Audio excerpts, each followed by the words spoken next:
আসসালামু আলাইকুম। আমরা এখন আছি আমাদের বাইকটার সামনে। ভাই, আপনার নাম কি? আমার নাম মোহাম্মদ হাবিবুল বাশার। আচ্ছা, আপনার নাম? মোহাম্মদ আলামিন ইসলাম। আচ্ছা, তো এখানে কেন আসছেন? এখানে আপনাকে দেখার পর, ভিডিও দেখার পর আপনাদের এখানে আসলাম, যে মনে হলো না ভাই আসছে, ভাইয়ের সাথে একটু দেখা করে আসি। তা আমি আসছি, এটা কেমনে জানতে পারছেন? এতে ভিডিওর মাধ্যমে আমাকে জানতে পারছি, ভিডিওর মাধ্যমে আপনাকে আর কি এখানে বাসা কি আশেপাশে নাকি? না না, আমার বাসা আছে না কুড়িগ্রাম, নাগেশ্বরী। না, আমাদের এখানে শহরের বাসা। শহরের বাসা এখানে থাকি, 60 ফিটে এখানে এই ওয়ালটন গলিতে বাসা, এখানে থাকা হয়। আচ্ছা, এদিক দিয়ে কি যাচ্ছিলেন ওইরকম আমাকে দেখতে আসছেন নাকি শুধু বাইকটা? মূলত হচ্ছে আপনাকে দেখার জন্য এখানে আসছি। ও আচ্ছা আচ্ছা। তো বাইকটা কাকে দিলে ভালো হবে? আপনার কাছ থেকে আমি পরামর্শ চাই। আমার কাছে পরামর্শ হচ্ছে যে মানে যে এটা পাওয়ার প্রাপ্য, আমি মনে করছি তাকেই আর কি দেওয়া উচিত।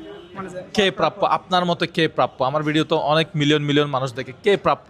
এখন যে এখন কার ভাগ্যে আছে এটা সেই ভালো, যা না, আল্লাহ এখন ভাগ- কপালে রাখছে এখন, সেই আর কি করতে পারবে।